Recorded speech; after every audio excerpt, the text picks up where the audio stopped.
وَاذْكُرُوا إِذْ جَعَلَكُمْ خُلَفَاءَ مِن بَعْدِ قَوْمٍ، فرماتا ہے کہ یاد ثُمَّ جَعَلْنَاكُمْ خَلَائِفَ فِي الْأَرْضِ کہتا ہے، اس کے بعد آج ہم نے تم کو زمین کا حکمران بنایا ہے۔ کیوں بنایا؟ لِنَنظُرَ كَيْفَ تَعْمَلُونَ، ہم دیکھنا چاہتے ہیں کہ تم کیسے حکومت چلاتے ہو۔ عدل و انصاف پر اگر تمہاری حکومت رہے گی،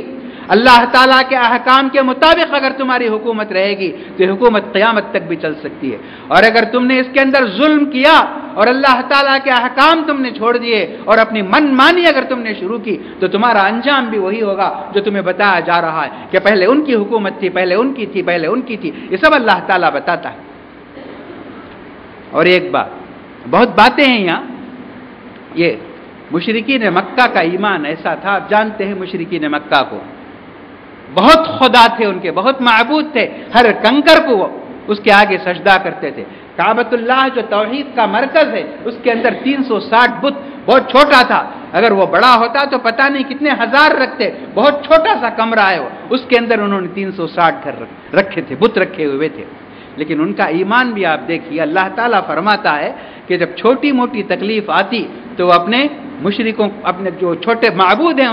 ان کو بلاتے تھے، لیکن بڑی تکلیف جب آتی تو سب کو بھول جاتے، دعوا اللہ مخلصین لہ الدین، وہ صرف اللہ تعالیٰ کو بلاتے تھے، اللہ کے سوا سب کو بھول جاتے تھے۔ چھوٹی چھوٹی تکلیفوں میں ان کے جو معبود ہوتے تھے، منات اور دوسرے ایسے سب، لات منات حبل وغیرہ، ان کو بلاتے تھے، لیکن جب بڑی عالمگیر تباہی آتی تھی تو سب کو بھول کر اللہ واحد کو بلاتے تھے۔ یہ مشرکین مکہ کا عقیدہ تھا۔ لیکن آج کا مسلمان کتنا گیا گزرا ہے، آپ دیکھیے، آپ پڑھتے ہوں گے، سنتے ہوں گے، دیکھتے ہوں گے، آج بھی مصیبت آتی ہے تو آج کا مسلمان یا غوث بلاتا ہے، یا علی بلاتا ہے، یا جیلانی، کیا کیا بلاتا ہے آج کا مسلمان، دیکھیے۔ حالانکہ ہمیں دعویٰ ہے کہ ہم پکے موحد ہیں، ہم محمد صلی اللہ علیہ وسلم کے امت ہیں۔ جو کام کرنا ہے اس میں ہم سے غفلت ہوتی ہے، برابر ہم سے اس میں غفلت ہوتی ہے، یہ یاد رکھیں۔ مصر پر فرانس کے بادشاہ نیپولین نے حملہ کیا تھا تو اس وقت ایسا ہوا، بڑا آندھی اور طوفان کی طرح اس نے حملہ کیا نیپولین نے، تو وہاں جو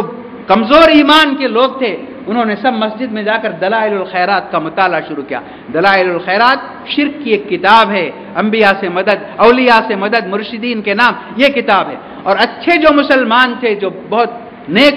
انہوں نے بخاری شریف کھولی، اور کچھ لوگ جو تھے جن کو میدان میں جا کر لڑنا تھا وہ نمازوں میں کھڑے ہوئے۔ یہ اسی کو اقبال نے کہا، یہ ناداں گر پڑے سجدے میں جب وقت مقام آیا کا، یعنی قیام کا وقت تھا، وہ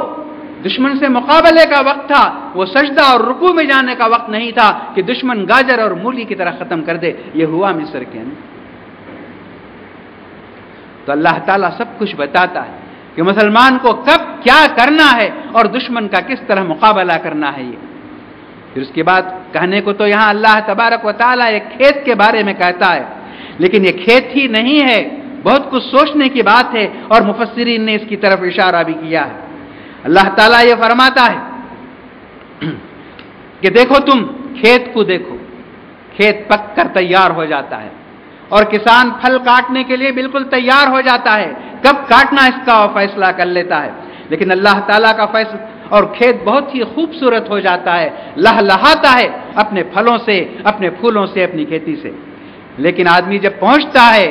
تو ایسا ہوتا ہے کہ وہ کھیت کٹا ہوا اسے نظر آتا ہے اور انسان مایوس ہو جاتا ہے۔ تو مفسرین نے اس کا یہ مطلب بتایا ہے، انما مثل الحیات الدنیا، دنیا کی زندگی کی مثال بھی ایسی ہے کہ انسان ترقی کرے گا، ترقی کرے گا، اتنی ترقی کرے گا کہ وہ دعویٰ کرے گا۔ آج آپ دیکھیے جدید سائنس کو دیکھیے، میڈیکل سائنس کو دیکھیے، یہ سب کیا کیا دعویٰ کرتے ہیں، دیکھیے کہ موت و حیات ہمارے ہاتھ میں ہے، ایسے بھی انسان دعویٰ کرے گا، ہر چیز ہمارے ہاتھ میں ہے، رات کو ہم دن بنا سکتے ہیں، دن کو ہم رات بنا سکتے ہیں، ہم بارش برسا سکتے ہیں، سورج کو ادھر سے کر سکتے ہیں۔ تو اللہ تعالیٰ فرماتا ہے دنیا اتنی ترقی کرے گی، حتی اذا اخذت الارض زخرفها، زمین دلہن بن جائے گی، وزینت، ایسی بن سنور جائے گی، وظن اہلھا، اور زمین پہ رہنے والے یقین کر لیں گے، انہم قادرون علیہا، کہ زمین کی ہر چیز ان کی قدرت میں ہے، اتاہا امرنا لیلا ونہارا، ایسی صورت میں ہمارا حکم آئے گا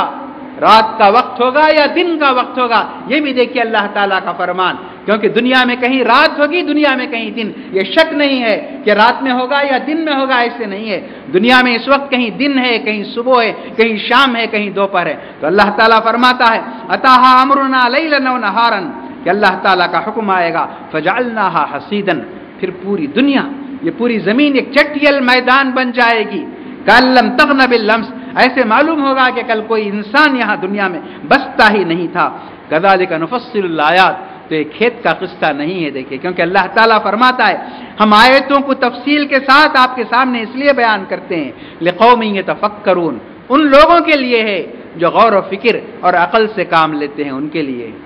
غرض اور بھی سورت کے اندر مضامین ہیں، لیکن آخری ایک مضمون میں بتا کر اپنی بات کو ختم کر دینا چاہتا ہوں کہ فرعون کا واقعہ بھی اس کے اندر ہے۔ فرعون اور موسیٰ کے مقابلے کو تو آپ نے بہت سنا ہے، بہت سی صورتوں میں فرعون بادشاہ جب آدمی بنتا ہے تو مغرور بن جاتا ہے، بہت مغرور، کیونکہ تخت و تاج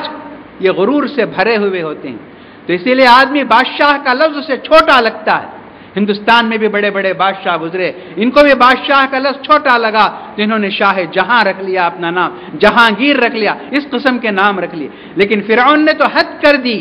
زمین سے ہٹ کر اس نے یہ کہا انا ربکم الاعلی، کہا